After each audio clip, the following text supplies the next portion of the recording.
Hello everybody, thank you for watching another episode of Car Talk with Quattro.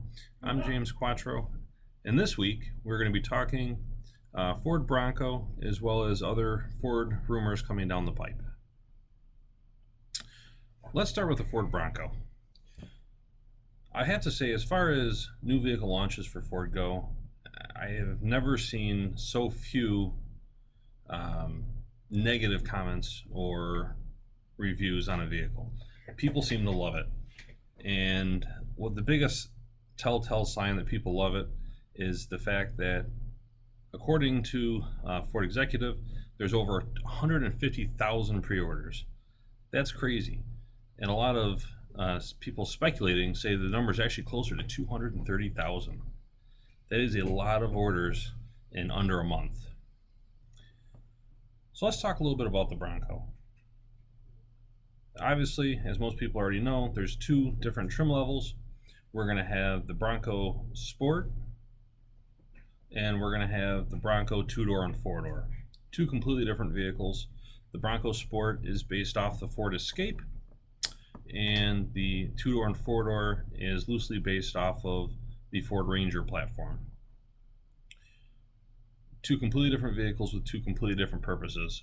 And my personal opinion on the Bronco Sport is that it's going to be very successful for the people who missed their first generation Escape. I think it's really going to play very well to the people that just love their boxy Escapes from the past.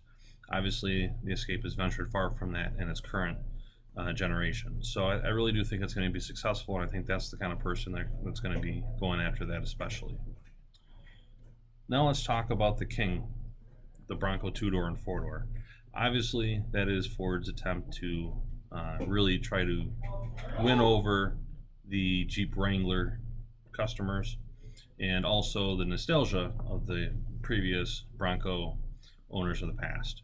And what I can say, the people that we've gotten that have placed their reservations, I have talked to several of them, and more than one have told me that they're planning on putting the new Bronco right next to their 1960s Bronco or their 1980s Bronco. So I really do think that people that love their Broncos, that still have older Broncos, are going to be buying them. And from what I've heard, they've really pulled a lot of people out of the Wrangler fold as well. So I really do think it's going to do exactly what Ford had planned and really do a good job of competing against the Jeep Wrangler, if not possibly even beating it. And only time will tell on that. There's one thing to have 150 or 230,000 reservations, but they need to convert those reservations into orders. And that's going to be the key as to knowing exactly what's going to be in the future. Now, also, something notable is that they've gotten a lot more reservations than they expected. And because of that, they're now saying that people that place reservations right now are going to not see their Broncos until possibly 2022. So you're talking at least 18 months before the people that are putting their reservations in right now are going to see a Bronco. And that's a long time. But I have read this past week that Ford is desperately trying to find means to increase the production numbers, and hopefully they can deliver those sooner than that. And of course, what would the world be without the next rumor? So now that we all know what the Bronco looks like, we all know what the Bronco Sport looks like, now we need something else to talk about, right? And certainly there's no disappointment there. And of course, the Bronco can't get out of the rumor mill fast enough. And the next rumors actually are based right around the Bronco and Bronco Sport. So the next vehicle that everybody's talking about right now is the Maverick. The Ford Maverick. And for people that remember it way back, it's going to be nothing like that.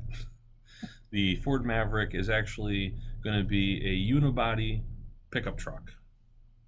And right now the current speculation is that it's going to be based off the Bronco Sport. So that very well could be a Bronco Sport pickup. And then there are still the rumors down the road, probably 2 or 3 years, that we may see a full-size Bronco pickup truck as well to compete against the Jeep Gladiator.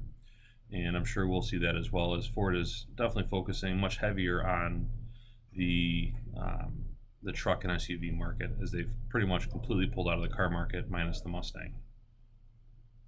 And as we all know, also, Ford has every intention of turning Bronco into a brand, not just a vehicle. Same as what they're trying to do with the Mustang as well.